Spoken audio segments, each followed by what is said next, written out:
Females and Homophobia in Education, History and Hope.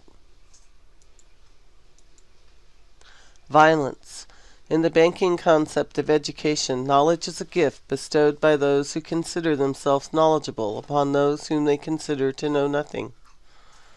Although some female academies may have been established, no colleges admitted women in the 18th century. Heterosexism is prejudice against homosexuality that is maintained by a pervasive set of societal institutions that sanction and promote this ideology. Just as the picture to the right was once thought to represent the ideal American family, the hidden prejudices and issues that came with this image will soon be discussed. Education. Translated into practice, this concept is well suited for the purposes of the oppressors, whose tranquility rests on how well people fit the world the oppressors have created and how little they question it. Emma Willard argued that higher quality education was necessary to form the character of the next generation by controlling that of the females who are to be their mothers. Homophobia is the fear and hatred of homosexuality in oneself and in others, and emerges as a result of heterosexism. Just as the picture to the side shows, school in the past, and to a large extent in the present, is a collection of older people telling younger people what to do as they sit in a chair.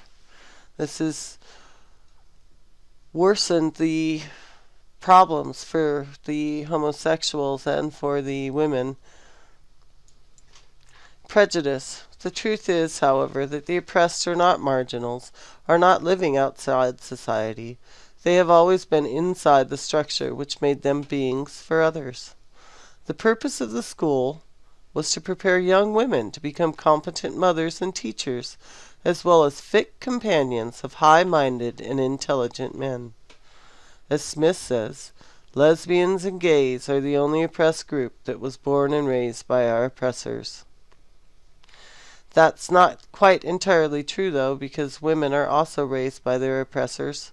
You only have to look at some fundamentalist religions and some countries where women are not even allowed to drive or hold a job, where their actions are totally controlled by men, to realize that lesbian and gays aren't the only oppressed group that were born and raised by their oppressors. Women were as well, and that's another commonality that they have. Every generation is inculcated in traditions of prejudice which are encouraged as normal, natural, and healthy. And that's a shame, but it's also the truth. Courage. Indeed, the interests of the oppressors lie in changing the consciousness of the oppressed, not the situation which oppresses them. And at the same time they were denied conventional careers, more than a few women became outspoken reform figures and leaders of informal advocacy groups. Thus, female education contributed materially to the process of social change. When discussions regarding homosexuality do occur, they are consistently placed in a negative context. And I think homosexuality and religion and feminism are very well linked by that. If you bring up either one of those, they are brought in as a negative thing. Feminism is ruining the family just like homosexuality is, and the children suffer by those conceptions. Disability. Is being a feminist or a homosexual a disability? I don't believe so, but people do think that. Humanist revolutionary educators' efforts must coincide with those of the students to engage in critical thinking in the quest for mutual humanization. In providing white, largely middle-class women with critical skills, knowledge, and credentials, it enabled them to challenge many of the restrictions that their mother had faced. Homosexuality means sex, and heterosexuality equals love, family, and much more.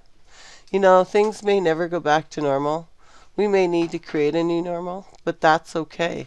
And we need to realize that being a feminist or being a homosexual or transgender, that doesn't make you a bad person. And we need to acknowledge that and move on in the educational field.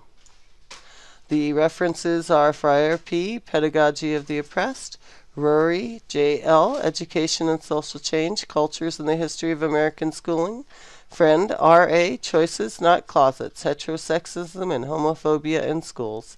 Thank you and have a great day.